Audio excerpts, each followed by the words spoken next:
एक गांव के पास दूर दूर तक फैला हुआ हरी मिर्च का लहलहाता खेत था। हरी हरी मिर्चें हवा में झूमती थीं और उनकी खुशबू पूरे इलाके को महका देती थी। इसी खेत के पास एक पुराना नीम का पेड़ था, जहाँ रहते थे 3 गहरे दोस्त, तोता, कबूतर और मोर। तोता बड़ा ही समझदार और बातूनी था।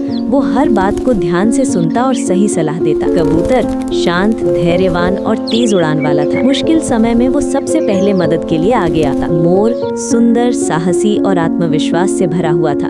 जब भी हिम्मत की जरूरत पड़ती, मोर सबसे आगे खड़ा मिलता। तीनों रोज सुबह नीम के पेड़ से उड़कर हरी मिर्च के खेत में आते। कभी मिर्चों के बीच खेलते, कभी खेत में काम कर रहे किसान को देखते और कभी आपस में बातें करते। एक दिन खेत में मुसीबत आ गई। कुछ जंगली सुअर रात में आकर मिर्चों को खराब करने लगे। किसान बहुत परेशान था, लेकिन उसे समझ नहीं आ रहा था कि क्या करे। तीनों दोस्तों ने मिलकर मदद करने का फैसला किया। तोते ने अपनी तेज समझ से योजना बनाई, कबूतर ने दूर दूर उड़कर हालात पर नजर रखी और मोर ने अपनी ऊंची आवाज और फैले पंखों से डर पैदा करने की जिम्मेदारी ली। रात को जैसे ही जंगली सुअर खेत में आए, कबूतर ने ऊपर से संकेत दिया, तोते ने पेड़ से जोर जोर से चेतावनी भरी आवाजें निकाली और मोर ने अपने पंख फैलाकर नाचते हुए तेज आवाज की। तीनों की मिलीजुली कोशिश से सुअर डरकर भाग गए। खेत बच गया और हरी मिर्चें फिर से मुस्कुराने लगी। अगली सुबह किसान ने खुश होकर कहा, आज मेरी मिर्चें बच गईं। लगता है किसी ने मेरी मदद की है। नीम के पेड़ पर बैठे तोता, कबूतर और मोर एक दूसरे को देखकर मुस्कुरा दिए। उन्हें गर्व था कि तीनों ने बराबर मिलकर काम किया। उस दिन से हरी मिर्च का खेत